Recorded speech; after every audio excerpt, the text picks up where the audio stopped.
ಸ್ನೇಹಿತರೆ, ಚರಿತ್ರೆ ಮತ್ತೊಂದು ವಿಡಿಯೋಗೆ ನಿಮಗೆಲ್ಲ ಪ್ರೀತಿಯ ಸ್ವಾಗತ. ಇತ್ತೀಚಿನ ವರ್ಷಗಳಲ್ಲಿ ಭಾರತದ ಸ್ಮಾರ್ಟ್ಫೋನ್ ಮಾರುಕಟ್ಟೆ ಹಲವಾರು ಹೊಸ ಪ್ರವೃತ್ತಿಗಳನ್ನು ಕಂಡಿದೆ. ಪ್ರೀಮಿಯಂ ಸ್ಮಾರ್ಟ್ಫೋನ್ಗಳ ಬೇಡಿಕೆ ಹೆಚ್ಚುತ್ತಿದ್ದು ಸ್ಯಾಮ್ಸಂಗ್ ಮತ್ತು ಆಪಲ್ನಂತಹ ಬ್ರ್ಯಾಂಡ್ಗಳು ಪ್ರಬಲವಾಗಿವೆ.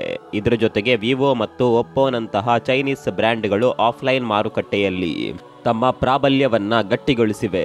ಆದರೆ ಒಂದು ಕಾಲದಲ್ಲಿ ಭಾರತದ ಸ್ಮಾರ್ಟ್ಫೋನ್ ಮಾರುಕಟ್ಟೆಯಲ್ಲಿ ಶಯೋಮಿ ಅನ್ನುವ ಸ್ಮಾರ್ಟ್ಫೋನ್ ತನ್ನದೇ ಆದ ಸಾಮ್ರಾಜ್ಯವನ್ನ ಸ್ಥಾಪಿಸಿತ್ತು.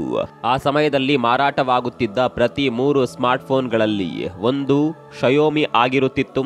ಆದರೆ ಆ ಸುವರ್ಣ ಯುಗ ಈಗ ಮುಗಿದಂತೆ ಕಾಣುತ್ತಿದೆ. ಈ ಬ್ರ್ಯಾಂಡ್ ಈಗ ನಿಧಾನವಾಗಿ ಮಾರುಕಟ್ಟೆಯಿಂದ ಮರೆಯಾಗುತ್ತಿದೆ. ನೀವು ನೋಡುತ್ತಿರುವ ಈ ಗ್ರಾಫ್ ಶಯೋಮಿಯ ಉಚ್ಛ್ರಾಯ ಸ್ಥಿತಿ ಹಾಗೂ ಅದರ ನಂತರದ ಕುಸಿತದ ಕಥೆಯನ್ನ ಸ್ಪಷ್ಟವಾಗಿ ಹೇಳುತ್ತದೆ. ಹಾಗಾದ್ರೆ ಈ ಸ್ಮಾರ್ಟ್ಫೋನ್ನ ಪತನ ಯಾವ ವರ್ಷದಲ್ಲಿ ಆರಂಭವಾಯಿತು? ಸ್ಮಾರ್ಟ್ಫೋನ್ನ ಬೇಡಿಕೆ ಕಡಿಮೆ ಆಗಲು ಕಾರಣವಾದರೂ ಏನು ಅನ್ನೋದನ್ನ ಇಂದಿನ ಸಂಚಿಕೆಯಲ್ಲಿ ತಿಳಿದುಕೊಳ್ಳೋಣ ಬನ್ನಿ.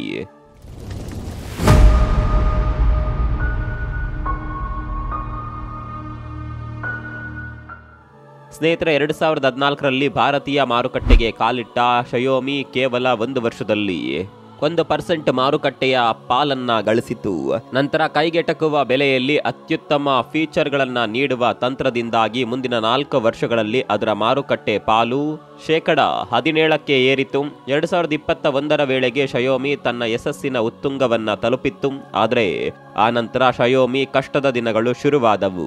ಒಂದು ಕಾಲದಲ್ಲಿ ಭಾರತದ ಸ್ಮಾರ್ಟ್ಫೋನ್ ಮಾರುಕಟ್ಟೆಯಲ್ಲಿ ಶಯೋಮಿ ಅಜೇಯವಾಗಿತ್ತು. 27.31% ಮಾರುಕಟ್ಟೆ ಪಾಲನ್ನ ಹಿಡಿದು ಅದು ತನ್ನ ಯಶಸ್ಸಿನ ಉತ್ತುಂಗ ತಲುಪಿತ್ತು. ಆದರೆ ಆ ಯಶಸ್ಸಿನ ತುದಿಯಿಂದಲೇ ಅದರ ಕುಸಿತ ಆರಂಭವಾಯಿತು. ಹೌದು, ಹಿಂದಿನ ವರ್ಷ 20.08% ಇಳಿದಿದ್ದ ಮಾರುಕಟ್ಟೆ ಪಾಲು ಈಗ ಮತ್ತಷ್ಟು ಕುಸಿದು 18.18% ಬಂದು ನಿಂತಿದೆ. ಆದರೆ ಅಚ್ಚರಿಯ ವಿಷಯವೇನೆಂದ್ರೆ ಶಯೋಮಿಯ ಈ ಪತನದ ಹಿಂದೆ 5 ಮುಖ್ಯ ಕಾರಣಗಳಿವೆ. ಅವುಗಳನ್ನ ನೋಡಿದ್ರೆ ಇಷ್ಟೇನಾ ಅಂತ ಅನಿಸೋದಂತೂ ಖಂಡಿತ. ಶಯೋಮಿ ಕುಸಿಯುತ್ತಿರುವ ಅದೇ ಸಮಯದಲ್ಲಿ ಒಪ್ಪೋ, ವಿವೋ ಹಾಗೂ ರಿಯಲ್ಮಿ ಬ್ರ್ಯಾಂಡ್ಗಳು ತಮ್ಮ ಮಾರುಕಟ್ಟೆ ಪಾಲನ್ನ ನಿರಂತರವಾಗಿ ಹೆಚ್ಚಿಸಿಕೊಂಡವು. ಇಂದಿನ ಮಾರುಕಟ್ಟೆಯಲ್ಲಿ ಈ 3 ಬ್ರ್ಯಾಂಡ್ಗಳ ಒಟ್ಟು ಪಾಲು ಸುಮಾರು 43%ದಷ್ಟಿದೆ. ಈ 3 ಬ್ರ್ಯಾಂಡ್ಗಳ ಮೂಲ ಬಿಬಿಕೆ ಎಲೆಕ್ಟ್ರಾನಿಕ್ಸ್ ಎಂಬ ಒಂದೇ ಮಾತೃ ಸಂಸ್ಥೆಯ ಒಡೆತನದಲ್ಲಿ ಒಪ್ಪೋ, ವಿವೋ ಮತ್ತು ರಿಯಲ್ಮಿ ಕಾರ್ಯನಿರ್ವಹಿಸುತ್ತಿವೆ. ಸ್ನೇಹಿತರೆ, ಶಯೋಮಿಯ ಏರಿಕೆ ಹಾಗೂ ಪತನದ ನಿಜವಾದ ಕತೆ ಶುರುವಾಗುವುದು 1969ರಲ್ಲಿ ಚೀನಾದ ಹುಬೆ ಪ್ರಾಂತ್ಯದಲ್ಲಿ ಲೇ ಜೂನ್ ಎಂಬಾತ ಜನಿಸಿದಾಗ. ಆತನ ಪೋಷಕರಿಬ್ಬರು ಶಾಲಾ ಶಿಕ್ಷಕರಾಗಿದ್ರು. ಮಧ್ಯಮ ವರ್ಗದ ಕುಟುಂಬದಲ್ಲಿ ಬೆಳೆದರು. ಲೇ ಜೂನ್ ಅವರಿಗೆ ಬಾಲ್ಯದಿಂದಲೇ ಎಲೆಕ್ಟ್ರಾನಿಕ್ಸ್ ಬಗ್ಗೆ ಅಸಾಧಾರಣ ಆಸಕ್ತಿ ಇತ್ತು. ಮನೆಯಲ್ಲಿ ಹಳೆಯ ರೇಡಿಯೋಗಳನ್ನ ಬಿಚ್ಚಿ ಅವುಗಳ ಸರ್ಕ್ಯೂಟ್ಗಳನ್ನ ಅರ್ಥ ಮಾಡಿಕೊಳ್ಳುವುದು ಲೇ ಜೂನ್ ಅವರ ನೆಚ್ಚಿನ ಹವ್ಯಾಸವಾಗಿತ್ತು. ಒಮ್ಮೆ ಅವರು ಹಳೆಯ ಬ್ಯಾಟರಿ, ಬಲ್ಬ್, ಮರದ ಪೆಟ್ಟಿಗೆ ಹಾಗೂ ತಂತಿಯ ತುಣುಕುಗಳನ್ನ ಬಳಸಿ ಒಂದು ಎಲೆಕ್ಟ್ರಿಕ್ ದೀಪವನ್ನ ಸಿದ್ಧಪಡಿಸಿದ್ರು. ಆ ದೀಪದ ಬೆಳಕಿನಲ್ಲಿ ಅವರ ಹಳ್ಳಿಯು ಮೊದಲ ಬಾರಿಗೆ ರಾತ್ರಿ ಹೊಳೆಯಿತು. 1991ರಲ್ಲಿ ಲೇ ಜೂನ್ ಅವರು ಕಂಪ್ಯೂಟರ್ ಸೈನ್ಸ್ ಪದವಿ ಪಡೆದ ನಂತರ ಕಿಂಗ್ ಸ್ಟಾಫ್ ಎಂಬ ಸಾಫ್ಟ್ವೇರ್ ಕಂಪನಿಯನ್ನ ಸೇರಿದ್ರು. ಕೆಲವೇ ವರ್ಷಗಳಲ್ಲಿ ಅವರು ಅದರ ಸಿಇಒ ಹುದ್ದೆಗೆ ಏರಿದ್ರು. ಆದರೆ ಅವರು ಕೆಲವು ವರ್ಷದ ನಂತರ ಆರೋಗ್ಯ ಸಮಸ್ಯೆಗಳ ಕಾರಣ ನೀಡಿ ತಮ್ಮ ಸ್ಥಾನಕ್ಕೆ ರಾಜೀನಾಮೆ ನೀಡಿದ್ರು. ಆದರೆ ಸ್ನೇಹಿತರೆ, ಲೇ ಜೂನ್ ಅವರು ತಮ್ಮ ಸಿಇಒ ಸ್ಥಾನಕ್ಕೆ ರಾಜೀನಾಮೆ ನೀಡಿದ್ದು ನಿಜಕ್ಕೂ ಆರೋಗ್ಯ ಸಮಸ್ಯೆಯಿಂದಲ್ಲ. ಅದು ಕೇವಲ ಒಂದು ನೆಪವಾಗಿತ್ತು. ವಾಸ್ತವವಾಗಿ ಅವರ ಮನಸ್ಸಿನಲ್ಲಿ ಜಗತ್ತನ್ನೇ ಬದಲಿಸುವಂತಹ ಒಂದು ದೊಡ್ಡ ಕನಸು ಹೊತ್ತಿ ಉರಿಯುತ್ತಿತ್ತು. ಆ ಕನಸೇ ಅವರನ್ನ joyo.com ಎಂಬ ಇ-ಕಾಮರ್ಸ್ ವೇದಿಕೆಯನ್ನ ನಿರ್ಮಿಸಲು ಪ್ರೇರೇಪಿಸಿತು. ಸ್ನೇಹಿತರೆ, ಕೆಲವು ವರ್ಷಗಳ ನಂತರ ಈ ವೇದಿಕೆಯನ್ನ ಅಮೆಜಾನ್ ಸ್ವಾಧೀನಪಡಿಸಿಕೊಂಡಿತು. ಈ ಯಶಸ್ಸು ಲೇ ಜೂನ್ ಅವರೊಳಗೆ ಹೊಸತನ ಹಾಗೂ ಉದ್ಯಮಶೀಲತೆಯ ಗುಣಗಳು ಆಳವಾಗಿ ಬೇರೂರಿದ್ದವು ಎಂಬುದನ್ನ ಸಾಬೀತುಪಡಿಸಿತು. ನಂತರ 2010ರಲ್ಲಿ ಲೇ ಜೂನ್ ಹಾಗೂ ಗೂಗಲ್, ಮೊಟೊರೋಲಾ ಹಾಗೂ ಕಿಂಗ್ ಸ್ಟಾಫ್ನ ಮಾಜಿ ಅಧಿಕಾರಿಗಳೊಂದಿಗೆ ಸೇರಿ ಒಂದು ಹೊಸ ಸಾಫ್ಟ್ವೇರ್ ಕಂಪನಿಯನ್ನ ಸ್ಥಾಪಿಸಿದ್ರು. ಆ ಕಂಪನಿಗೆ ಅವರು ಇಟ್ಟ ಹೆಸರು ಶಯೋಮಿ. ಈ ಹೆಸರು ಬೌದ್ಧ ಧರ್ಮದ ಒಂದು ಪರಿಕಲ್ಪನೆಯಿಂದ ಪ್ರೇರಿತವಾಗಿದ್ದು ಇದರ ಅರ್ಥ ಸಣ್ಣ ಅಕ್ಕಿ ಧಾನ್ಯ ಅಥವಾ ಸಜ್ಜೆ ಎಂದಾಗಿದೆ. ಇದರ ಹಿಂದಿನ ತತ್ವ ನಮ್ಮ ಆರಂಭ ಚಿಕ್ಕದಾಗಿರ್ಲಿ, ಆದರೆ ನಮ್ಮ ಗುರಿ ಆಕಾಶದಷ್ಟು ದೊಡ್ಡದಾಗಿರ್ಲಿ ಎಂದಾಗಿತ್ತು. ಈ ಮೂಲಕ ಶಯೋಮಿಯ ಈ ಸಣ್ಣ ಆರಂಭವು ಇಡೀ ಜಗತ್ತಿನ ಗಮನ ಸೆಳೆಯಿತು. ಹೌದು, ಈ ಚಿಕ್ಕದರಿಂದ ದೊಡ್ಡದು ಎಂಬ ತತ್ವವೇ ಶಯೋಮಿಯ ಬೆಳವಣಿಗೆಗೆ ಅಡಿಪಾಯವಾಯಿತು. ನೇರವಾಗಿ ಮೊಬೈಲ್ ಮಾರುಕಟ್ಟೆಗೆ ಧುಮುಕುವ ಬದಲು ಅವರು ಮೊದಲಿಗೆ ಆಂಡ್ರಾಯ್ಡ್ ಆಧಾರಿತ MIUI ಎಂಬ ಆಪರೇಟಿಂಗ್ ಸಿಸ್ಟಮ್ ಅನ್ನ ಅಭಿವೃದ್ಧಿಪಡಿಸಿದ್ರು. ಬಳಕೆದಾರರಿಗೆ ಸುಗಮ, ಆಕರ್ಷಕ ಹಾಗೂ ವೈಯಕ್ತಿಕ ಅನುಭವ ನೀಡುವುದು ಇದರ ಮುಖ್ಯ ಗುರಿಯಾಗಿತ್ತು. ಆದರೆ ಸ್ಮಾರ್ಟ್ಫೋನ್ ಕ್ರಾಂತಿ ಜಗತ್ತನ್ನ ಆವರಿಸುತ್ತಿದ್ದಾಗ ಶಯೋಮಿ ಆ ಅವಕಾಶವನ್ನ ಕಳೆದುಕೊಳ್ಳಲಿಲ್ಲ. 2011ರಲ್ಲಿ ಅವರು ತಮ್ಮ ಮೊದಲ ಫೋನ್ MI1 ಅನ್ನ ಬಿಡುಗಡೆ ಮಾಡಿದ್ರು. ಇನೋವೇಷನ್ ಫಾರ್ ಎವ್ರಿವನ್ ಎಂಬ ತತ್ವದೊಂದಿಗೆ ಉನ್ನತ ದರ್ಜೆಯ ಫೀಚರ್ಗಳಿರುವ ಸ್ಮಾರ್ಟ್ಫೋನ್ ಅನ್ನ ಪ್ರತಿಯೊಬ್ಬರಿಗೂ ಕೈಗೆಟಕುವ ಬೆಲೆಯಲ್ಲಿ ತಲುಪಿಸೋದು ಅವರ ಚಿಂತನೆಯಾಗಿತ್ತು. ಈ ಚಿಂತನೆ ಗ್ರಾಹಕರನ್ನ ಮಾತ್ರವಲ್ಲ, ಹೂಡಿಕೆದಾರರನ್ನ ಕೂಡ ಆಕರ್ಷಿಸಿತು.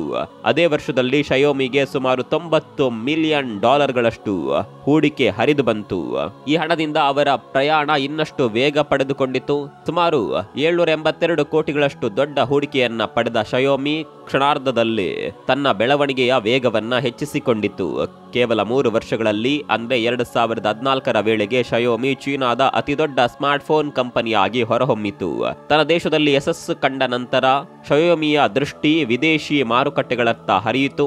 ಮೊದಲಿಗೆ ಸಿಂಗಾಪುರ, ನಂತರ ಭಾರತಕ್ಕೆ ಕಾಲಿಟ್ಟಿತು. 2014ರ ಜುಲೈ 15ರಂದು ಶಯೋಮಿ ಭಾರತದಲ್ಲಿ ಫ್ಲಿಪ್ಕಾರ್ಟ್ ಜೊತೆ ಸೇರಿ ತನ್ನ MI3 ಮಾದರಿಯನ್ನ ಬಿಡುಗಡೆ ಮಾಡಿತು. ಅದರ ಬೆಲೆ ಕೇವಲ $13,999. ಆದರೆ ನಿಜವಾದ ಆಶ್ಚರ್ಯಕರ ಸಂಗತಿ ಎಂದರೆ ಫೋನ್ ಬಿಡುಗಡೆಯಾದ ಕೇವಲ 30 ನಿಮಿಷದಲ್ಲಿ ಎಲ್ಲಾ ಫೋನ್ಗಳು ಮಾರಾಟವಾದವು. ಜನರು ಕೇವಲ ಬೆಲೆಗಷ್ಟೇ ಅಲ್ಲ, ಅದರ ಅದ್ಭುತ ವಿನ್ಯಾಸ ಹಾಗೂ ಗುಣಮಟ್ಟಕ್ಕೂ ಮಾರು ಹೋಗಿದ್ದರು. ಆ ಸಮಯದಲ್ಲಿ ಮಾಧ್ಯಮಗಳು ಹಾಗೂ ಗ್ರಾಹಕರು ಶಯೋಮಿಯನ್ನ ಚೀನಾದ ಆಪಲ್ ಎಂದೇ ಕೊಂಡಾಡಿದರು. ಅಲ್ಲಿಗೆ ಶಯೋಮಿಯ ಬೆಳವಣಿಗೆಯ ಹೊಸ ಅಧ್ಯಾಯ ಆರಂಭವಾಗಿತ್ತು. 2014ರ ನಂತರ ಪ್ರತಿ ವರ್ಷವೂ ಶಯೋಮಿ ಹೊಸ ಗೆಲುವು ಹಾಗೂ ದಾಖಲೆಗಳನ್ನ ಪಡೆದುಕೊಂಡಿತು. ಭಾರತೀಯ ಮಾರುಕಟ್ಟೆಗೆ ಕಾಲಿಟ್ಟ ನಂತರ ಆರಂಭವಾದ ಯಶಸ್ಸಿನ ಈ ಅಲೆಯು ಕಂಪನಿಯನ್ನ ವೇಗವಾಗಿ ಉತ್ತುಂಗಕ್ಕೇರಿಸಿತು. ಕೈಗೆಟುಕುವ ಬೆಲೆ, ಉನ್ನತ ಮಟ್ಟದ ವೈಶಿಷ್ಟ್ಯಗಳು ಹಾಗೂ ಅತ್ಯುತ್ತಮ ಮಾರ್ಕೆಟಿಂಗ್ ತಂತ್ರ, ಈ ಮೂರರ ಸಂಯೋಜನೆಯಿಂದ ಶಯೋಮಿ ಸಾಮಾನ್ಯ ಭಾರತೀಯರ ಹೃದಯವನ್ನ ಗೆದ್ದುಕೊಂಡಿತು. MI3ಯ ಯಶಸ್ಸಿನ ನಂತರ ಶಯೋಮಿ ರೆಡ್ಮಿ ನೋಟ್ ಸರಣಿಯನ್ನ ಪರಿಚಯಿಸಿತು. ಇದು ಮಾರುಕಟ್ಟೆಯ ಚಿತ್ರಣವನ್ನೇ ಬದಲಾಯಿಸಿತು.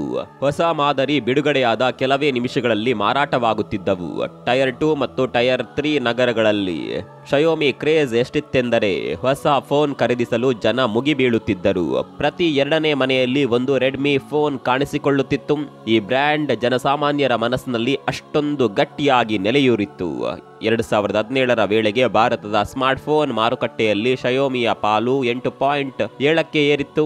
ಆದರೆ ಇದು ಕೇವಲ ಆರಂಭ ಮಾತ್ರವಾಗಿತ್ತು. 2018ರಲ್ಲಿ ಹಲವು ವರ್ಷಗಳಿಂದ ಭಾರತೀಯ ಮಾರುಕಟ್ಟೆಯಲ್ಲಿ ಪ್ರಾಬಲ್ಯ ಮೆರೆದಿದ್ದ ಸ್ಯಾಮ್ಸಂಗ್ ಅನ್ನ ಮೀರಿಸಿ ಕೇವಲ 4 ವರ್ಷಗಳ ಅವಧಿಯಲ್ಲಿ ಶಯೋಮಿ ನಂಬರ್ 1 ಸ್ಮಾರ್ಟ್ಫೋನ್ ಬ್ರ್ಯಾಂಡ್ ಆಗಿ ಹೊರಹೊಮ್ಮಿತು.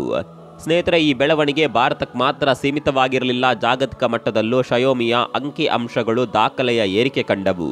2017-18ರ ಅವಧಿಯಲ್ಲಿ ಕಂಪನಿಯ ಆದಾಯ ಬರೋಬ್ಬರಿ 175% ಹೆಚ್ಚಾಗಿ ಸುಮಾರು 230.6 ಬಿಲಿಯನ್ಗೆ ದಾಟಿತು.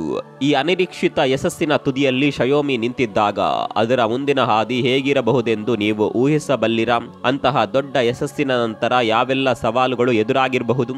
ಹೌದು, ಶಯೋಮಿ ಕೇವಲ ಸ್ಮಾರ್ಟ್ಫೋನ್ ಕಂಪನಿ ಆಗಿರಲಿಲ್ಲ, ಅದು ತನ್ನದೇ ಆದ ಒಂದು ಬೃಹತ್ ಇಕೋಸಿಸ್ಟಮ್ ಅನ್ನ ನಿರ್ಮಿಸಿತ್ತು. ಸ್ಮಾರ್ಟ್ಫೋನ್ಗಳ ಜೊತೆಗೆ ಫಿಟ್ನೆಸ್ ಬ್ರ್ಯಾಂಡ್ಗಳು, ಸ್ಮಾರ್ಟ್ ಟಿವಿಗಳು, ಪವರ್ ಬ್ಯಾಂಕ್ಗಳು ಜೊತೆಗೆ ಇನ್ನೂ ಅನೇಕ ಆಕ್ಸೆಸರಿಗಳನ್ನ ಪರಿಚಯಿಸಿ ಬಳಕೆದಾರರನ್ನ ತನ್ನತ್ತ ಸೆಳೆಯಿತು. ಈ ತಂತ್ರಜ್ಞಾನದ ವೈವಿಧ್ಯತೆಯು ಶಯೋಮಿಗೆ ನಿಜಕ್ಕೂ ಗೋಲ್ಡ್ ಮೈನ್ ಆಗಿ ಪರಿಣಮಿಸಿತು. 2022ರ ಸಮಯದಲ್ಲಿ ಜಗತ್ತು ಕೋವಿಡ್-19 ಸಾಂಕ್ರಾಮಿಕದಿಂದ ಹೋರಾಡುತ್ತಿದ್ದಾಗ ಅನೇಕ ಕಂಪನಿಗಳು ನಷ್ಟ ಅನುಭವಿಸುತ್ತಿದ್ದವು. ಆದರೆ ಶಯೋಮಿಯ ಬೆಳವಣಿಗೆಯ ಗ್ರಾಫ್ ಮಾತ್ರ ನಿರಂತರವಾಗಿ ಮೇಲೇರುತ್ತಿತ್ತು. ಜನರು ತಮ್ಮ ಕೆಲಸ, ಅಧ್ಯಯನ ಮತ್ತು ಮನರಂಜನೆಗಾಗಿ ಹೆಚ್ಚಾಗಿ ಸ್ಮಾರ್ಟ್ಫೋನ್ಗಳನ್ನು ಅವಲಂಬಿಸಿದ್ರಿಂದ ಶಯೋಮಿಗೆ ಅದೊಂದು ದೊಡ್ಡ ಅವಕಾಶವಾಗಿ ಪರಿಣಮಿಸಿತು. ಈ ಸಂದರ್ಭದಲ್ಲಿ ಶಯೋಮಿಗೆ ದೊಡ್ಡ ಬೆಂಬಲವಾಗಿ ನಿಂತದ್ದು ಅದರ ಬಲವಾದ ಆನ್ಲೈನ್ ಮಾರಾಟ ವ್ಯವಸ್ಥೆ ಹಾಗೂ ಆಕ್ರಮಣಕಾರಿ ಬೆಲೆ ನೀತಿ. ಇದರ ಪರಿಣಾಮವಾಗಿ ಶಯೋಮಿ ಭಾರಿ ಯಶಸ್ಸು ಕಂಡಿತು. ಸ್ನೇಹಿತರೆ, 2020ರಲ್ಲಿ ಶಯೋಮಿಯ ಮಾರುಕಟ್ಟೆ ಪಾಲು 26.4ಕ್ಕೆ ತಲುಪಿತ್ತು. ಆದರೆ 2021ರಲ್ಲಿ ಅದು ಮತ್ತಷ್ಟು ಏರಿಕೆ ಕಂಡಿತು, ತನ್ನ ಯಶಸ್ಸಿನ ಉತ್ತುಂಗವನ್ನ ತಲುಪಿತು. ಆ ಸಮಯದಲ್ಲಿ ಭಾರತದಲ್ಲಿ ಮಾರಾಟವಾಗುತ್ತಿದ್ದ ಪ್ರತಿ 3 ಸ್ಮಾರ್ಟ್ಫೋನ್ಗಳಲ್ಲಿ ಒಂದು ಶಯೋಮಿ ಆಗಿತ್ತು. ಶಯೋಮಿ ತನ್ನ ಬಲವಾದ ಹಾಗೂ ನಿಷ್ಠಾವಂತ ಗ್ರಾಹಕರ ಬಳಗ, ಅತ್ಯುತ್ತಮ ಆನ್ಲೈನ್ ವಿತರಣಾ ವ್ಯವಸ್ಥೆ ಹಾಗೂ ಬೆಲೆ ಮೀರಿದ ಗುಣಮಟ್ಟದ ವೈಶಿಷ್ಟ್ಯಗಳ ಕಾರಣದಿಂದಾಗಿ ಅಜೇಯವಾಗಿತ್ತು. ವಿವೋ, ಒಪ್ಪೋ ಹಾಗೂ ರಿಯಲ್ಮಿಯಂತಹ ಬ್ರ್ಯಾಂಡ್ಗಳು ಅದರ ಮುಂದೆ ನಿಲ್ಲಲು ಸಾಧ್ಯವಾಗಿರಲಿಲ್ಲ.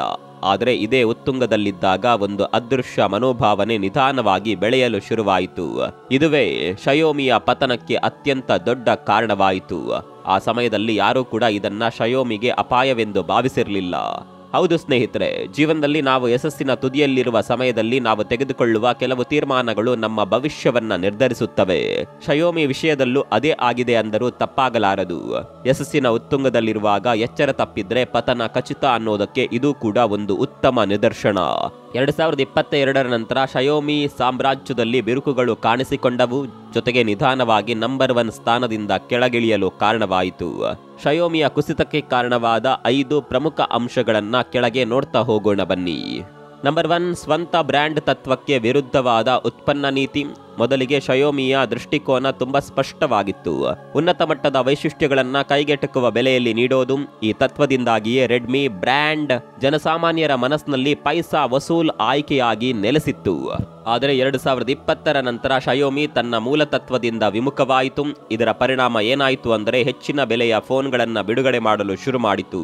ಇದು ಗ್ರಾಹಕರಲ್ಲಿ ಗೊಂದಲ ಮೂಡಿಸಿ ಶಯೋಮಿಯ ನಂಬಿಕೆಯನ್ನೇ ಪ್ರಶ್ನಿಸುವಂತೆ ಮಾಡಿತು. ನಂಬರ್ 2, ವಿವೇಚನೆ ಇಲ್ಲದ ಫೋನ್ ಬಿಡುಗಡೆಗಳು. ಶಯೋಮಿಯ ಮತ್ತೊಂದು ದೊಡ್ಡ ತಪ್ಪು, ಅತಿ ಹೆಚ್ಚು ಸಂಖ್ಯೆಯ ಫೋನ್ಗಳನ್ನ ಬಿಡುಗಡೆ ಮಾಡಿದ್ದು. ಒಂದೇ ಸರಣಿಯಲ್ಲಿ ಒಂದಕ್ಕೊಂದು ಕಡಿಮೆ ವ್ಯತ್ಯಾಸವಿರುವ ಹಲವು ಮಾದರಿಗಳನ್ನ ಮಾರುಕಟ್ಟೆಗೆ ಬಿಟ್ಟಿತು. ಇದರಿಂದ ಗ್ರಾಹಕರಿಗೆ ಯಾವ ಫೋನ್ ಆಯ್ಕೆ ಮಾಡಬೇಕು ಎಂಬ ಗೊಂದಲ ಶುರುವಾಯಿತು. ನಂಬರ್ 3, ಕಳಪೆ ಆಫ್ಲೈನ್ ಮಾರುಕಟ್ಟೆ ನಿರ್ವಹಣೆ. ಆನ್ಲೈನ್ ಮಾರುಕಟ್ಟೆಯಲ್ಲಿ ಯಶಸ್ಸು ಗಳಿಸಿದ ಶಯೋಮಿ ಆಫ್ಲೈನ್ ಮಾರುಕಟ್ಟೆಯನ್ನ ನಿರ್ಲಕ್ಷಿಸಿತು. ಇದರಿಂದಾಗಿ ಒಪ್ಪೋ ಮತ್ತು ವಿವೋನಂತಹ ಕಂಪನಿಗಳು ತಮ್ಮ ಆಫ್ಲೈನ್ ಜಾಲವನ್ನ ವಿಸ್ತರಿಸಿ ಗ್ರಾಹಕರನ್ನ ತಮ್ಮತ್ತ ಸೆಳೆಯುವಲ್ಲಿ ಯಶಸ್ವಿಯಾದವು. ನಂಬರ್ 4, ಸಾಫ್ಟ್ವೇರ್ ಸಮಸ್ಯೆಗಳು. MIUIಯಲ್ಲಿ ಅತಿಯಾದ ಜಾಹೀರಾತುಗಳು ಹಾಗೂ ಬಗ್ಗಳು ಬಳಕೆದಾರರಿಗೆ ಕೆಟ್ಟ ಅನುಭವ ನೀಡಿದವು. ಫೋನ್ ಬಿಸಿಯಾಗುವುದು, ಬ್ಯಾಟರಿ ಬೇಗ ಖಾಲಿಯಾಗುವುದು ಮತ್ತು ಸಾಮಾನ್ಯ ಕಾರ್ಯಕ್ಷಮತೆಯ ಕುಂಠಿತದಂತಹ ಸಮಸ್ಯೆಗಳು ವ್ಯಾಪಕವಾಗಿ ವರದಿಯಾದವು. ಇದು ನಿಷ್ಠಾವಂತ ಗ್ರಾಹಕರನ್ನ ನಿರಾಸೆಗೊಳಿಸಿ ಬೇರೆ ಬ್ರ್ಯಾಂಡ್ಗಳ ಕಡೆಗೆ ತಿರುಗುವಂತೆ ಮಾಡಿತು. ನಂಬರ್ 5, ಸರ್ಕಾರಿ ತನಿಖೆಗಳು. ಭಾರತದಲ್ಲಿ ಸರ್ಕಾರಿ ತನಿಖೆಗಳು ಹಾಗೂ ತೆರಿಗೆ ವಿಚಾರಗಳು ಶಯೋಮಿಯ ಮೇಲೆ ನಕಾರಾತ್ಮಕ ಪರಿಣಾಮ ಬೀರಿದವು. ಇದು ಕಂಪನಿಯ ಘನತೆಗೆ ಮತ್ತು ವ್ಯವಹಾರಕ್ಕೆ ಧಕ್ಕೆ ತಂದಿತು. ಈ 5 ತಪ್ಪುಗಳು ಶಯೋಮಿಯ ಪತನಕ್ಕೆ ಪ್ರಮುಖ ಅಂಶಗಳಾದವು. 2020ರ ನಂತರ ಶಯೋಮಿ ತನ್ನ ರೆಡ್ಮಿ ಬ್ರ್ಯಾಂಡ್ ಅನ್ನ ಪ್ರೀಮಿಯಂ ವಿಭಾಗಕ್ಕೆ ತಳ್ಳಲು ಪ್ರಯತ್ನಿಸಿತು. ದುಬಾರಿ ಬೆಲೆಯ ಫೋನ್ಗಳು ಒಂದರ ಹಿಂದೆ ಒಂದಾಗಿ ಮಾರುಕಟ್ಟೆಗೆ ಬಂದವು. ಆದರೆ ಸಮಸ್ಯೆ ಏನಂದ್ರೆ ಗ್ರಾಹಕರ ಮನಸ್ಸಿನಲ್ಲಿ ರೆಡ್ಮಿ ಇನ್ನೂ ಬಜೆಟ್ ಬ್ರ್ಯಾಂಡ್ ಆಗಿಯೇ ಉಳಿದಿತ್ತು. ಪ್ರೀಮಿಯಂ ಫೋನ್ ಬಯಸುವ ಗ್ರಾಹಕರು ಯಾವುದೇ ಅನುಮಾನವಿಲ್ಲದೆ ಆಪಲ್, ಸ್ಯಾಮ್ಸಂಗ್ ಅಥವಾ ಒನ್ ಪ್ಲಸ್ ನಂತಹ ಪ್ರಸಿದ್ಧ ಬ್ರ್ಯಾಂಡ್ಗಳನ್ನ ಆರಿಸಿಕೊಳ್ಳುತ್ತಿದ್ದರು. ಅದೇ ಸಮಯದಲ್ಲಿ ಬಜೆಟ್ ಫೋನ್ ಹುಡುಕುತ್ತಿದ್ದ ಗ್ರಾಹಕರು ನಿಧಾನವಾಗಿ ಒಪ್ಪೋ, ವಿವೋ ಮತ್ತು ರಿಯಲ್ಮಿ ಕಡೆಗೆ ವಾಲಿದರು. ಹಾಗಿದ್ದರೆ ಈ ಪರಿಸ್ಥಿತಿಯಲ್ಲಿ ರೆಡ್ಮಿ ಫೋನ್ಗಳನ್ನ ಖರೀದಿಸುವವರು ಯಾರು? 15,000 ಒಳಗೆ ಉತ್ತಮ ಫೋನ್ ಬೇಕೆಂದರೆ ಜನರು ರೆಡ್ಮಿ ಕಡೆ ಬರುತ್ತಿದ್ದರು. ಆದರೆ 25,000 ಖರ್ಚು ಮಾಡಲು ಸಿದ್ಧರಿದ್ದರೆ ಮಾರುಕಟ್ಟೆಯಲ್ಲಿ ಅದಕ್ಕಿಂತ ಉತ್ತಮ ಆಯ್ಕೆಗಳು ಸಿಗುತ್ತವೆ. ಶಯೋಮಿಯ ಈ ತಂತ್ರವು ಅದರದ್ದೇ ಗ್ರಾಹಕರನ್ನ ಗೊಂದಲಕ್ಕೀಡು ಮಾಡಿತು. ಇದಕ್ಕೆ ಇತ್ತೀಚಿನ ಒಂದು ಉದಾಹರಣೆ ನೋಡೋದಾದರೆ ಇತ್ತೀಚೆಗೆ ಬಿಡುಗಡೆಯಾದ ರೆಡ್ಮಿ ನೋಟ್ 14 ಸರಣಿ 14C 5G ಮತ್ತು A4 5G ಫೋನ್ಗಳು ಗುಣಮಟ್ಟದಲ್ಲಿ ಉತ್ತಮವಾಗಿದ್ದರೂ ಅವುಗಳ ಬೆಲೆ ಹೆಚ್ಚಿದ್ದ ಕಾರಣ ಗ್ರಾಹಕರು ಹೆಚ್ಚು ಆಸಕ್ತಿ ತೋರಿಸಲಿಲ್ಲ. ಯಾಕಂದ್ರೆ ಇದೇ ಬೆಲೆ ಶ್ರೇಣಿಯಲ್ಲಿ ವಿವೋನ YV-T ಸರಣಿ ಮತ್ತು ಒಪ್ಪೋನ AKF ಸರಣಿಯಂತಹ ಪ್ರಬಲ ಆಯ್ಕೆಗಳು ಈಗಾಗಲೇ ಮಾರುಕಟ್ಟೆಯಲ್ಲಿ ಲಭ್ಯವಿದ್ದವು. ಇದಲ್ಲದೆ ಇನ್ನೂ ಅನೇಕ ಬ್ರ್ಯಾಂಡ್ಗಳು ಕಠಿಣ ಸ್ಪರ್ಧೆಯನ್ನ ನೀಡುತ್ತಿದ್ದವು. ಇಂದಿನ ದಿನಗಳಲ್ಲಿ ಸುಲಭವಾಗಿ ದೊರೆಯುವ EMI ಸೌಲಭ್ಯಗಳ ಕಾರಣದಿಂದ 10,000 ಬಜೆಟ್ ಹೊಂದಿರುವ ವ್ಯಕ್ತಿಯು 30,000 ಬೆಲೆಯ ಫೋನ್ ಅನ್ನ ಸುಲಭವಾಗಿ ಖರೀದಿಸಬಹುದು. ಇದರಿಂದ ಬೆಲೆಯ ಆಧಾರದ ಮೇಲೆ ರೆಡ್ಮಿ ಹೊಂದಿದ್ದ ವ್ಯಾಲ್ಯೂ ಫಾರ್ ಮನಿ ಎಂಬ ಇಮೇಜ್ ನಿಧಾನವಾಗಿ ಕರಗಿ ಹೋಯಿತು. ಇದೇ ಸಮಯದಲ್ಲಿ ಶಯೋಮಿ ಎದುರಿಸಿದ ಮತ್ತೊಂದು ದೊಡ್ಡ ಸಮಸ್ಯೆ ಅದರ ಆಫ್ಲೈನ್ ಚಿಲ್ಲರೆ ವ್ಯಾಪಾರಿಗಳ ಜೊತೆಗಿನ ದುರ್ಬಲ ಸಂಬಂಧ. ಹೌದು, ಒಪ್ಪೋ ಮತ್ತು ವಿವೋ ತಮ್ಮ ರಿಟೇಲರ್ಗಳಿಗೆ 13% ಲಾಭಾಂಶ ನೀಡಿದ್ರೆ ಶಯೋಮಿ ಕೇವಲ 9% ನೀಡ್ತಾ ಇತ್ತು. ಇದರ ವ್ಯತ್ಯಾಸ 4%. ಸಹಜವಾಗಿಯೇ ರಿಟೇಲರ್ಗಳು ಒಪ್ಪೋ ಮತ್ತು ವಿವೋ ಫೋನ್ಗಳನ್ನು ಮಾರಾಟ ಮಾಡಲು ಹೆಚ್ಚು ಆಸಕ್ತಿ ತೋರುತ್ತಿದ್ದರು. ಇದರ ಜೊತೆಗೆ ಶಯೋಮಿ ಒಂದು ಕಾಲದಲ್ಲಿ ಸೆಲ್ ಇನ್ ಸೆಲ್ ಔಟ್ ಎಂಬ ವಿಚಿತ್ರ ತಂತ್ರವನ್ನ ಬಳಸುತ್ತಿತ್ತು. ಇಂದಿನ ದಿನಗಳಲ್ಲಿ ಯಾವುದೇ ಕಂಪನಿ ಈ ವಿಧಾನವನ್ನ ಬಳಸೋದಿಲ್ಲ. ಈ ತಂತ್ರದ ಸಮಸ್ಯೆ ಏನಂದ್ರೆ, ರಿಟೇಲರ್ಗಳಿಗೆ 10 ಲಕ್ಷ ಮಾರಾಟದ ಗುರಿ ನೀಡಿದ್ರೆ ಅವರು ಕನಿಷ್ಠ 8 ಲಕ್ಷ ಮೌಲ್ಯದ ಸ್ಟಾಕ್ ಅನ್ನ ಮೊದಲೇ ಖರೀದಿಸಬೇಕಿತ್ತು. ಇದು ರಿಟೇಲರ್ಗಳಿಗೆ ನಷ್ಟ ಉಂಟು ಮಾಡುತ್ತಿತ್ತು. ಜೊತೆಗೆ ಇದರಿಂದ ಶಯೋಮಿ ದೂರವಾಗಲು ಕಾರಣವಾಯಿತು. ಶಯೋಮಿಯ ಸೆಲ್ ಇನ್ ಸೆಲ್ ಔಟ್ ತಂತ್ರದಲ್ಲಿ ರಿಟೇಲರ್ಗಳು ಮೊದಲು ದೊಡ್ಡ ಪ್ರಮಾಣದ ಸರಕನ್ನ ಶಯೋಮಿಯಿಂದಲೇ ಖರೀದಿಸಬೇಕಿತ್ತು. ಹಾಗೆ ಖರೀದಿಸದಿದ್ದರೆ ಅವರಿಗೆ ಪಾವತಿಯೇ ಸಿಗುತ್ತಿರಲಿಲ್ಲ. ಇದರ ಜೊತೆಗೆ ಯಾವುದೇ ಮುನ್ಸೂಚನೆ ಇಲ್ಲದೆ ದಿಢೀರೆಂದು ಮಾರಾಟದ ಗುರಿಯನ್ನ ಹೆಚ್ಚಿಸುತ್ತಿದ್ದುದು ಮತ್ತೊಂದು ದೊಡ್ಡ ಸಮಸ್ಯೆಯಾಗಿತ್ತು. ಉದಾಹರಣೆಗೆ ಒಬ್ಬ ರಿಟೇಲರ್ 3 ರಿಂದ 4 ತಿಂಗಳ ಕಾಲ ಸರಾಸರಿ 6 ಲಕ್ಷ ಮೌಲ್ಯದ ವಸ್ತುಗಳನ್ನ ಮಾರುತ್ತಿದ್ರೆ, ಸಾಮಾನ್ಯ ಕಂಪನಿಗಳು ನಿಧಾನವಾಗಿ ಗುರಿಯನ್ನ 6.5 ಲಕ್ಷಕ್ಕೆ ಏರಿಸಬಹುದು. ಆದರೆ ಶಯೋಮಿ ನೇರವಾಗಿ 7.5 ಲಕ್ಷ ಅಥವಾ 8 ಲಕ್ಷದ ಗುರಿಯನ್ನ ನೀಡ್ತಾ ಇತ್ತು. ರಿಟೇಲರ್ ಈ ಗುರಿಯನ್ನ ಕಡಿಮೆ ಮಾಡಲು ವಿನಂತಿಸಿದ್ರೆ ಕಂಪನಿಯಿಂದ ಯಾವುದೇ ಸಹಕಾರ ಸಿಗುತ್ತಿರಲಿಲ್ಲ. ಇದರರ್ಥ ಶಯೋಮಿಯ ತಂತ್ರದಲ್ಲಿ ಯಾವುದೇ ಹೊಂದಾಣಿಕೆ ಅಥವಾ ನಮ್ಯತೆ ಇರಲಿಲ್ಲ. AIMRA ಪ್ರಕಾರ ಅವರು ಕೆಳಹಂತದ ವ್ಯಾಪಾರದ ಸಮಸ್ಯೆಗಳನ್ನ ಶಯೋಮಿಗೆ ತಿಳಿಸಲು ಪ್ರಯತ್ನಿಸಿದಾಗ ಕಂಪನಿ ಅದನ್ನ ನಿರ್ಲಕ್ಷಿಸುತ್ತಿತ್ತು. ಜೊತೆಗೆ ಕಠಿಣವಾಗಿ ಪ್ರತಿಕ್ರಿಯಿಸುತ್ತಿತ್ತು. ಆದರೆ ಒಪ್ಪೋ ಮತ್ತು ವಿವೋ ಸಂಸ್ಥೆಗಳು ಈ ವಿಷಯದಲ್ಲಿ ವಿಭಿನ್ನವಾಗಿದ್ದವು. ಅವರು ರಿಟೇಲರ್ಗಳ ಅಭಿಪ್ರಾಯವನ್ನ ಆಲಿಸಿ ಪ್ರತಿಕ್ರಿಯೆ ಪಡೆದು ಅದನ್ನ ಜಾರಿಗೆ ತರುವ ಪ್ರಯತ್ನ ಮಾಡ್ತಾ ಇದ್ರು. ಸ್ನೇಹಿತರೆ, ಶಯೋಮಿಯ ಹಳೆಯ ತಂತ್ರ ಕಡಿಮೆ ಬೆಲೆಯಲ್ಲಿ ಹೆಚ್ಚು ಮಾರಾಟ ಮಾಡುವುದು. ಆದರೆ ಇದು ರಿಟೇಲರ್ಗಳಿಗೆ ಕಡಿಮೆ ಲಾಭಾಂಶವನ್ನ ನೀಡ್ತಾ ಇತ್ತು. ಇದು ಕೂಡ ಅವರ ಅಸಮಾಧಾನಕ್ಕೆ ಕಾರಣವಾಯಿತು. ಈ ಕಾರಣಗಳಿಂದಾಗಿಯೇ ರಿಟೇಲರ್ಗಳು ನಿಧಾನವಾಗಿ ಶಯೋಮಿಯಿಂದ ದೂರ ಸರಿಯಲು ಪ್ರಾರಂಭಿಸಿದ್ರು. ಒಂದು ಕಾಲದಲ್ಲಿ ಶಯೋಮಿ ತನ್ನ ವ್ಯಾಲ್ಯೂ ಆಧಾರಿತ ಮಾರಾಟ ತಂತ್ರದ ಮೇಲೆ ಅವಲಂಬಿತವಾಗಿತ್ತು. ಹೆಚ್ಚು ಸಂಖ್ಯೆಯಲ್ಲಿ ಫೋನ್ಗಳನ್ನ ಮಾರಾಟ ಮಾಡಿದರೆ ರಿಟೇಲರ್ಗಳಿಗೆ ಹೆಚ್ಚು ಲಾಭ ಸಿಗ್ತಾ ಇತ್ತು. ಇದು ಶಯೋಮಿ ನಂಬರ್ 1 ಸ್ಥಾನಕ್ಕೇರಲು ಪ್ರಮುಖ ಕಾರಣಗಳಲ್ಲಿ ಒಂದಾಗಿತ್ತು. ಆದರೆ ಈಗ ಪರಿಸ್ಥಿತಿ ಬದಲಾಗಿದೆ. ಶಯೋಮಿ ತನ್ನ ಪಾವತಿ ನೀತಿಯನ್ನ ಸಂಪೂರ್ಣವಾಗಿ ಬದಲಿಸಿದೆ. ವ್ಯಾಲ್ಯೂಮ್ ಬದಲಿಗೆ ಮೌಲ್ಯ ಆಧಾರಿತ ಮಾರಾಟದ ಕಡೆಗೆ ಗಮನ ಹರಿಸಿದೆ. ಈ ಹೊಸ ನೀತಿಯಿಂದ ರಿಟೇಲರ್ಗಳಿಗೆ ದೊಡ್ಡ ಹೊಡೆತ ಬಿದ್ದಿದೆ. ಹಿಂದೆ ಹೆಚ್ಚು ಯೂನಿಟ್ಗಳನ್ನ ಮಾರಾಟ ಮಾಡಿದ್ರೆ ಲಾಭ. ಈಗ ಮಾರಾಟವಾದ ಫೋನ್ಗಳ ಬೆಲೆಯ ಮೌಲ್ಯದ ಆಧಾರದ ಮೇಲೆ ಮಾತ್ರ ಉತ್ತಮ ಪಾವತಿ. ಈ ಬದಲಾವಣೆಯು ರಿಟೇಲರ್ಗಳ ಆದಾಯದ ಮೇಲೆ ನೇರ ಪರಿಣಾಮ ಬೀರಿದೆ. ಈ ನಿರ್ಧಾರವನ್ನ ಯಾವುದೇ ಮುನ್ಸೂಚನೆ ಇಲ್ಲದೆ ದಿಢೀರನ್ನೇ ತೆಗೆದುಕೊಂಡಿದ್ರಿಂದ ಹೊಂದಿಕೊಳ್ಳಲು ಅವರಿಗೆ ಸಮಯ ಸಿಗಲಿಲ್ಲ. ಅದೇ ಸಮಯದಲ್ಲಿ ಮಾರುಕಟ್ಟೆಯು ಬದಲಾಗತೊಡಗಿದೆ. ಈಗ ಸ್ಮಾರ್ಟ್ಫೋನ್ ಬದಲಿಸುವ ಅವಧಿ 22 ತಿಂಗಳುಗಳಿಗೆ ವಿಸ್ತರಿಸಿದೆ. ಹಿಂದೆ ಜನರು ವರ್ಷಕ್ಕೊಮ್ಮೆ ಫೋನ್ ಬದಲಿಸುತ್ತಿದ್ದರೆ ಈಗ ಕನಿಷ್ಠ 2 ವರ್ಷ ಬಳಸುತ್ತಿದ್ದಾರೆ. ಇದರರ್ಥ ಹೊಸ ಫೋನ್ ಖರೀದಿಸುವವರ ಸಂಖ್ಯೆ ಕಡಿಮೆಯಾಗಿದೆ. ಈಗಿನ ಪರಿಸ್ಥಿತಿಯಲ್ಲಿ ಗ್ರಾಹಕರೇ ಫೋನ್ ಖರೀದಿಸದಿದ್ದರೆ ರಿಟೇಲರ್ಗಳು ಹೇಗೆ ಮಾರಾಟ ಮಾಡುವುದು? ಹೀಗಿರುವಾಗಲೇ ಶಯೋಮಿ ತನ್ನ ಪ್ರಮುಖ ಬಲವಾಗಿದ್ದ ಆನ್ಲೈನ್ ಮಾರಾಟದ ಮೇಲೆ ಹೆಚ್ಚು ಗಮನ ಹರಿಸಿದೆ. ಶಯೋಮಿ ಆನ್ಲೈನ್ ಮಾರಾಟದಲ್ಲಿ ಅಸಾಧಾರಣ ಶಕ್ತಿ ಹೊಂದಿದ್ದರೂ ಭಾರತದಂತಹ ಮಾರುಕಟ್ಟೆಯಲ್ಲಿ ಆಫ್ಲೈನ್ ಉಪಸ್ಥಿತಿ ಬಹಳ ಮುಖ್ಯ. ಇಲ್ಲಿ ಸ್ಮಾರ್ಟ್ಫೋನ್ ಕೇವಲ ಒಂದು ತಂತ್ರಜ್ಞಾನ ಸಾಧನವಲ್ಲ, ಅದು ಒಂದು ಆಕರ್ಷಕ ಉತ್ಪನ್ನ. ಜನರು ಫೋನ್ ಅನ್ನ ಕಣ್ಣು ಮುಚ್ಚಿ ಖರೀದಿಸೋದಿಲ್ಲ. ಅದನ್ನ ಕೈಯಲ್ಲಿ ಹಿಡಿದು ಅದರ ತೂಕ, ವಿನ್ಯಾಸ, ಕ್ಯಾಮೆರಾ ಗುಣಮಟ್ಟ ಎಲ್ಲವನ್ನ ಖಚಿತಪಡಿಸಿಕೊಂಡ ನಂತರವೇ ಖರೀದಿ ಮಾಡ್ತಾರೆ. ಇದಲ್ಲದೆ ಆನ್ಲೈನ್ ನಲ್ಲಿ ನಡೆಯುವ ಮೋಸದ ಬಗ್ಗೆ ಎಲ್ರಿಗೂ ಗೊತ್ತಿದೆ. ಹಾಗಾಗಿ ಗ್ರಾಹಕರು ಹೆಚ್ಚು ಸುರಕ್ಷಿತವೆಂದು ಭಾವಿಸುವ ಆಫ್ಲೈನ್ ಸ್ಟೋರ್ಗಳನ್ನೇ ಹೆಚ್ಚಾಗಿ ಆಯ್ಕೆ ಮಾಡ್ತಾರೆ. ಸ್ನೇಹಿತರೆ, 2021 ನಂತರ ಶಯೋಮಿಯ ಸ್ಪರ್ಧಿಗಳಾದ ಒಪ್ಪೋ ಮತ್ತು ವಿವೋ ಆಫ್ಲೈನ್ ಮಾರುಕಟ್ಟೆಯಲ್ಲಿ ಆಕ್ರಮಣಕಾರಿ ತಂತ್ರಗಳನ್ನು ಅನುಸರಿಸಲು ಪ್ರಾರಂಭಿಸಿದವು. ಅವರು ನೆಲಮಟ್ಟದ ವ್ಯಾಪಾರಿಗಳೊಂದಿಗೆ ಗಟ್ಟಿ ಸಂಬಂಧ ಬೆಳೆಸಿಕೊಂಡರು, ಆಕರ್ಷಕ ಮಾರಾಟ ಮಳಿಗೆಗಳನ್ನು ನಿರ್ಮಿಸಿದ್ರು ಮತ್ತು ವ್ಯಾಪಾರಿಗಳಿಗೆ ಹೆಚ್ಚಿನ ಲಾಭಾಂಶ ನೀಡುವ ಮೂಲಕ ತಮ್ಮ ನೆಟ್ವರ್ಕ್ ಅನ್ನ ಇನ್ನಷ್ಟು ಬಲಪಡಿಸಿದ್ರು. ಇದರ ಪರಿಣಾಮವಾಗಿ ಅವರ ಬ್ರ್ಯಾಂಡ್ ಜನಪ್ರಿಯತೆ ಟೈರ್ 2, ಟೈರ್ 3 ನಗರಗಳಿಂದ ಹಿಡಿದು ಗ್ರಾಮೀಣ ಪ್ರದೇಶಗಳವರೆಗೂ ವಿಸ್ತರಿಸಿತು. ಆದರೆ ಈ ಓಟದಲ್ಲಿ ಶಯೋಮಿ ತನ್ನ ದುರ್ಬಲ ರಿಟೇಲರ್ ಸಂಬಂಧದಿಂದಾಗಿ ಹಿಂದಕ್ಕೆ ಉಳಿಯಿತು. ಆಫ್ಲೈನ್ ಸ್ಟೋರ್ಗಳಿಗೆ ಬಂದ ಗ್ರಾಹಕರಿಗೆ ಸಹಜವಾಗಿಯೇ ರಿಟೇಲರ್ಗಳು ಹೆಚ್ಚು ಲಾಭ ಸಿಗುವ ಒಪ್ಪೋ ಮತ್ತು ವಿವೋ ಫೋನ್ಗಳನ್ನು ಶಿಫಾರಸು ಮಾಡುತ್ತಿದ್ದರು. ಇದರಿಂದಾಗಿ ಶಯೋಮಿಯ ಆಫ್ಲೈನ್ ಉಪಸ್ಥಿತಿ ಕುಸಿಯಿತು. ಇದು ಶಯೋಮಿಯ ಬ್ರ್ಯಾಂಡ್ ಇಮೇಜ್ ಮೇಲೂ ಪರಿಣಾಮ ಬೀರಿ ಜನರು ಅದನ್ನ ಕೇವಲ ಒಂದು ಆನ್ಲೈನ್ ಬ್ರ್ಯಾಂಡ್ ಎಂದು ಪರಿಗಣಿಸಲು ಶುರು ಮಾಡಿದ್ರು. ಜನರ ಮನಸ್ಸಿನಲ್ಲಿ ಶಯೋಮಿ ಎಂದರೆ ಆನ್ಲೈನ್ ನಲ್ಲಿ ಮಾತ್ರ ಲಭ್ಯವಾಗುವ ಬ್ರ್ಯಾಂಡ್ ಎಂಬ ಭಾವನೆ ಗಟ್ಟಿಯಾಗಿ ಬೇರೂರಿತು. ಆಫ್ಲೈನ್ ನಲ್ಲಿ ಖರೀದಿಸಲು ಬಯಸುವ ಗ್ರಾಹಕರಿಗೆ ಶಯೋಮಿಯಿಂದ ಸರಿಯಾದ ಗಮನ ಸಿಗಲೇ ಇಲ್ಲ. ಇದಲ್ಲದೆ ರೆಡ್ಮಿ, ಶಯೋಮಿ ಮತ್ತು MI ಈ 3 ಬ್ರ್ಯಾಂಡ್ಗಳ ಬಗ್ಗೆ ಗ್ರಾಹಕರಲ್ಲಿ ಗೊಂದಲ ಇತ್ತು. ಒಂದ್ ಕಡೆ ರೆಡ್ಮಿ ಬಜೆಟ್ ಸ್ನೇಹಿ ಫೋನ್ಗಳಿಗೆ ಪ್ರಸಿದ್ಧಿಯಾಗಿತ್ತು, ಮತ್ತೊಂದು ಕಡೆ ಶಯೋಮಿ ಪ್ರೀಮಿಯಂ ವಿಭಾಗಕ್ಕೆ ಕಾಲಿಡಲು ಪ್ರಯತ್ನಿಸುತ್ತಿತ್ತು, ಆದರೆ ಎರಡರ ನಡುವೆ ಸ್ಪಷ್ಟವಾದ ವ್ಯತ್ಯಾಸವನ್ನ ಸೃಷ್ಟಿಸಲಿಲ್ಲ. ಪ್ರತಿಯೊಂದು ಯಶಸ್ವಿ ಬ್ರ್ಯಾಂಡ್ಗೂ ಒಂದು ಸ್ಪಷ್ಟವಾದ ಗುರುತು ಇರುತ್ತದೆ, ಆದರೆ ಶಯೋಮಿಯ ಬ್ರ್ಯಾಂಡ್ ಇಮೇಜ್ ಗೊಂದಲಮಯವಾಗಿತ್ತು. ಆರಂಭದಲ್ಲಿ ಶಯೋಮಿ ತನ್ನ ರೆಡ್ಮಿ ಬ್ರ್ಯಾಂಡ್ ಅನ್ನ ಬಜೆಟ್ ಫೋನ್ಗಳಿಗಾಗಿ ಮತ್ತು ಎಂಐ ಬ್ರ್ಯಾಂಡ್ ಅನ್ನ ಪ್ರೀಮಿಯಂ ಫೋನ್ಗಳಿಗಾಗಿ ಸೀಮಿತಗೊಳಿಸಿತ್ತು. ಆದರೆ ನಂತರ ಎಲ್ಲಾ ಫೋನ್ಗಳನ್ನ ಶಯೋಮಿ ಎಂಬ ಒಂದೇ ಹೆಸರಿನಲ್ಲಿ ಬಿಡುಗಡೆ ಮಾಡಲು ಶುರು ಮಾಡಿತು. ಇದು ಗ್ರಾಹಕರಲ್ಲಿ ದೊಡ್ಡ ಗೊಂದಲವನ್ನ ಸೃಷ್ಟಿಸಿತು.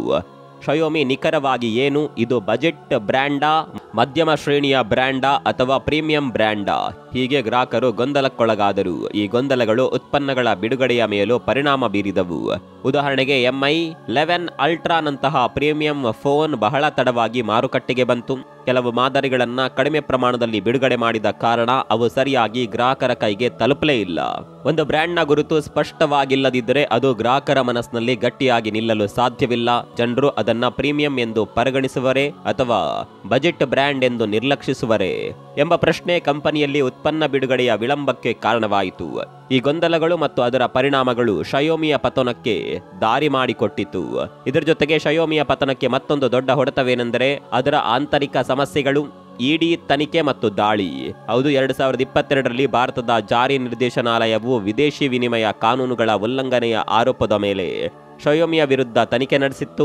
ಕಂಪನಿಯು ರಾಯಲ್ಟಿ ಪೇಮೆಂಟ್ಸ್ ನೆಪದಲ್ಲಿ 5,551 ಕೋಟಿಗಿಂತ ಹೆಚ್ಚು ಹಣವನ್ನ ಅಕ್ರಮವಾಗಿ ವಿದೇಶಿ ಸಂಸ್ಥೆಗಳಿಗೆ ವರ್ಗಾಯಿಸಿದೆ ಎಂದು ಆರೋಪಿಸಲಾಯಿತು.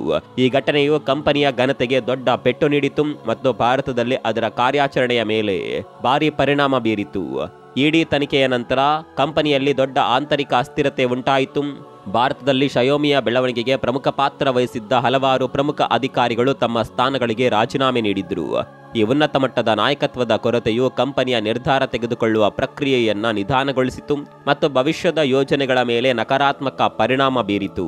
ಈ ಆಂತರಿಕ ಸಮಸ್ಯೆಗಳು ಹೊರಗಿನ ಮಾರುಕಟ್ಟೆ ಸ್ಪರ್ಧೆ ಮತ್ತು ನೀತಿಯ ಗೊಂದಲಗಳ ಜೊತೆ ಸೇರಿ ಶಯೋಮಿಯ ಮಾರುಕಟ್ಟೆ ಪಾಲಿನ ಕುಸಿತಕ್ಕೆ ಪ್ರಮುಖ ಕಾರಣವಾಯಿತು.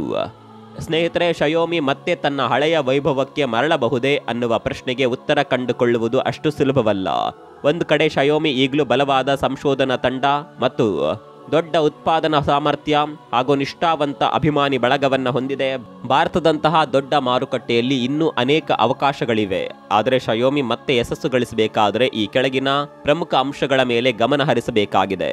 ಶಯೋಮಿ ತನ್ನ ಬ್ರ್ಯಾಂಡ್ನ ಸ್ಥಾನೀಕರಣವನ್ನ ಸ್ಪಷ್ಟಪಡಿಸಿಕೊಳ್ಳಬೇಕು. ಬಜೆಟ್ ಫೋನ್ಗಳು ಮತ್ತು ಪ್ರೀಮಿಯಂ ಫೋನ್ಗಳ ನಡುವೆ ಸ್ಪಷ್ಟವಾದ ವ್ಯತ್ಯಾಸವಿರಬೇಕು. ಇದರಿಂದ ಗ್ರಾಹಕರಲ್ಲಿ ಗೊಂದಲವಾಗುವುದಿಲ್ಲ. ಆಫ್ಲೈನ್ ಮಾರುಕಟ್ಟೆಯಲ್ಲಿ ತನ್ನ ಉಪಸ್ಥಿತಿಯನ್ನು ಹೆಚ್ಚಿಸಬೇಕು. ಆಕರ್ಷಕ ಮಾರಾಟ ಮಳಿಗೆಗಳನ್ನು ಸ್ಥಾಪಿಸುವುದು ಹಾಗೂ ರಿಟೇಲರ್ಗಳೊಂದಿಗೆ ಉತ್ತಮ ಸಂಬಂಧವನ್ನ ಬೆಳೆಸುವುದು ಬಹಳ ಮುಖ್ಯ. ರಿಟೇಲರ್ಗಳ ವಿಶ್ವಾಸ ಗಳಿಸುವುದು, ಹೆಚ್ಚು ಲಾಭಾಂಶ ನೀಡುವುದು ಹಾಗೂ ಸಮಸ್ಯೆಗಳನ್ನು ಆಲಿಸುವ ಮೂಲಕ ರಿಟೇಲರ್ಗಳ ವಿಶ್ವಾಸವನ್ನ ಮತ್ತೆ ಗಳಿಸಬೇಕು.